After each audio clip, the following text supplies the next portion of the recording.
If you are over 60 and you check your blood pressure at home, there is a common mistake that doctors say could be giving you dangerously inaccurate readings.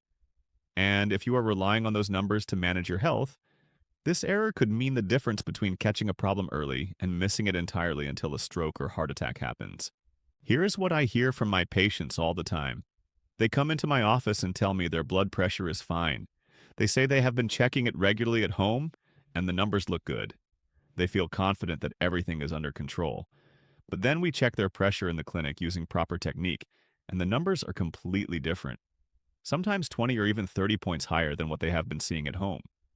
And that gap, that invisible difference between what they thought their blood pressure was and what it actually is, represents a period of time when their heart and blood vessels were under far more stress than they realized. This scenario plays out in doctors' offices across the country every single day. And it is not because the home blood pressure monitors are broken. It is because of simple, easily correctable mistakes in how people take their readings. Mistakes that virtually no one tells you about when you buy the machine. My name is Dr. Michael Williams, and I have worked with seniors for years on blood pressure management. I can tell you from experience that blood pressure is one of the most important numbers in your health profile, and it is also one of the most commonly misunderstood. High blood pressure is called the silent killer for a reason. It rarely causes symptoms. You cannot feel it working. But over time, it damages your arteries, your heart, your kidneys, your eyes, and your brain in ways that can be catastrophic. In this video, I am going to walk you through the 7 most common blood pressure mistakes that seniors make, and I am going to show you exactly how to take accurate readings at home. I am also going to explain what your numbers really mean, because the targets have changed in recent years and many people are using outdated information.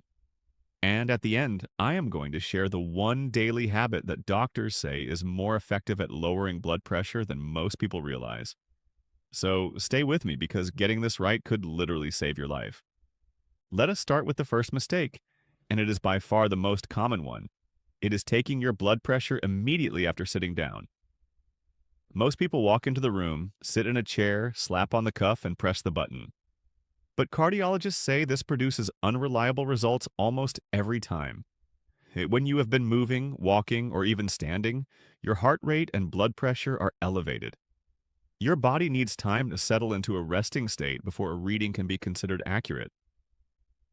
The correct approach, according to medical guidelines, is to sit quietly for a full 5 minutes before taking a reading.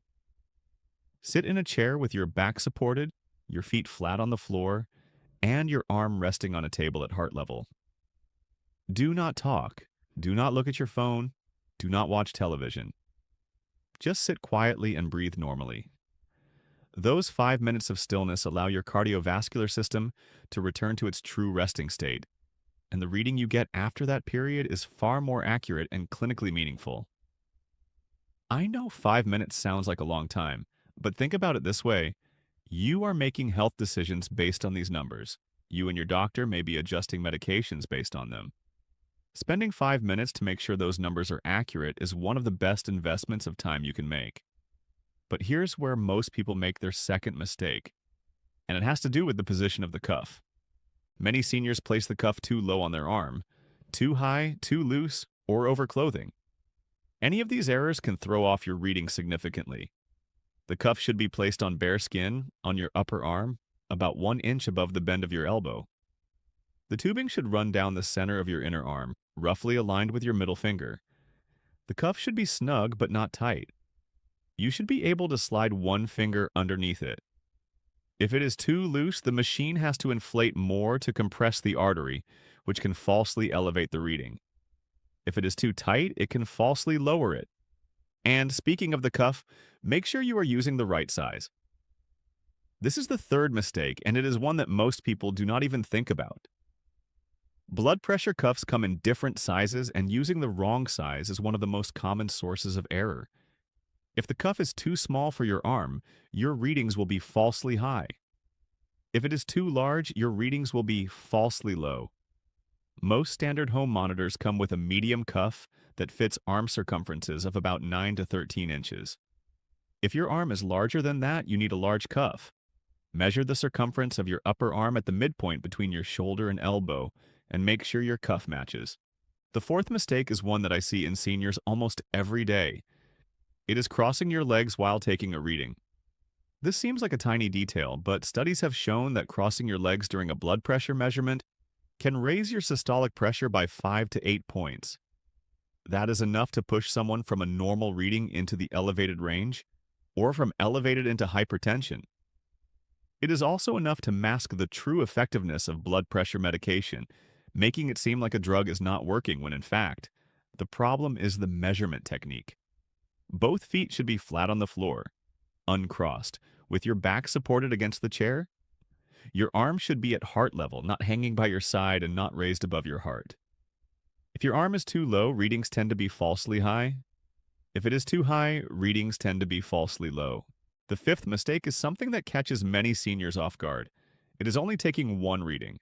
A single blood pressure reading is a snapshot of one moment in time, and it can be influenced by dozens of transient factors, including your emotional state, recent caffeine intake, a full bladder, pain, temperature, and even a recent conversation. Cardiologists now recommend taking 2 to 3 readings, each 1 to 2 minutes apart, and averaging the results. Many experts also suggest discarding the first reading entirely, as it tends to be the highest due to a phenomenon called white coat anxiety, where the simple act of checking your pressure creates a small spike of nervousness. If you are tracking your blood pressure at home, take readings at the same times each day, ideally in the morning before medications and in the evening before bed. Record all your readings in a journal or on your phone, and bring that record to your doctor visits. This gives your physician a much clearer picture of your blood pressure patterns than a single reading in the clinic ever could. But the sixth mistake is one that many seniors do not realize they are making, and it has to do with timing. It is checking your blood pressure right after eating, drinking caffeine, or using the bathroom. All of these activities can significantly affect your readings. Eating a meal, especially a large one, causes blood to be diverted to your digestive system, which can temporarily lower blood pressure. Caffeine, on the other hand, can raise blood pressure for 1 to 3 hours after consumption. And a full bladder can add 10 to 15 points to your systolic reading, which is why doctors recommend emptying your bladder before taking a measurement. For the most consistent and accurate readings, try to check your blood pressure at the same time each day, at least 30 minutes after eating, drinking caffeine, or exercising, and after emptying your bladder. This standardized approach eliminates most of the variables that can throw off your numbers. And the seventh mistake, which I consider one of the most important, is not understanding what your numbers mean.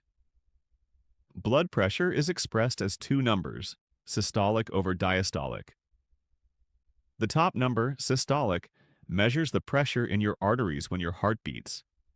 The bottom number, diastolic, measures the pressure when your heart rests between beats. For most seniors, current guidelines suggest that a systolic pressure below 130 and a diastolic below 80 is the target. However, for some older adults, especially those over 80 or those with certain health conditions, the target may be slightly different. This is something to discuss with your doctor. What many seniors do not realize is that the systolic number, the top number, becomes increasingly important with age. As arteries stiffen, systolic pressure tends to rise while diastolic pressure may actually decrease. This creates a wide gap between the two numbers, called pulse pressure, and a large pulse pressure is itself a risk factor for heart disease and stroke. So even if your diastolic number looks fine, a consistently high systolic number is a concern that should be addressed. Now let me talk about something that goes beyond measurement and into management. Because knowing your numbers is only half the battle. The other half is doing something about them. There are several lifestyle factors that have been shown to have a significant impact on blood pressure, and I want to walk you through the most important ones. First is sodium reduction.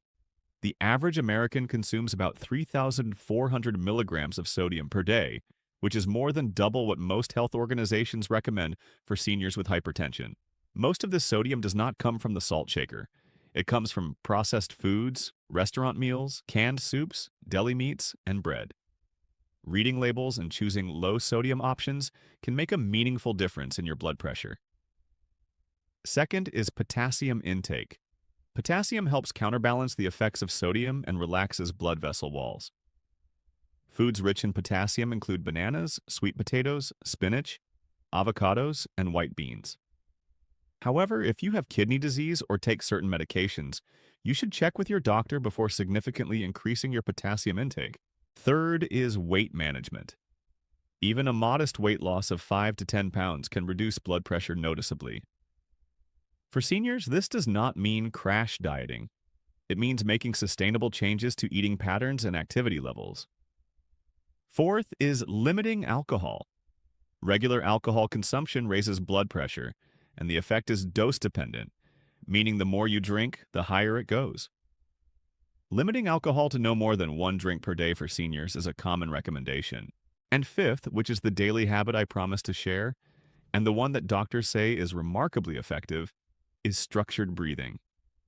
Specifically, taking 5 to 10 minutes each day to practice slow, deep breathing.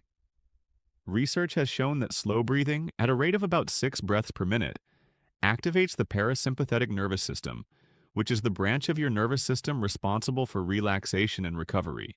Regular practice of slow breathing has been shown in clinical studies to reduce systolic blood pressure by 5 to 10 points in some individuals, which is comparable to the effect of some blood pressure medications.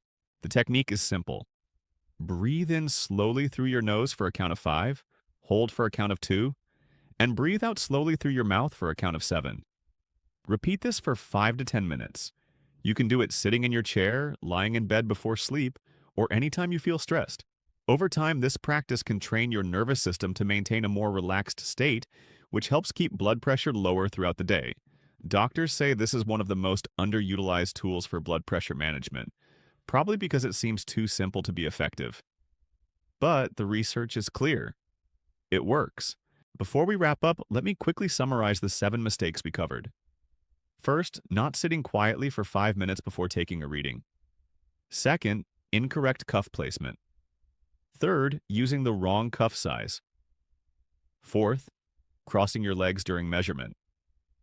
Fifth, taking only 1 reading instead of 2 or 3.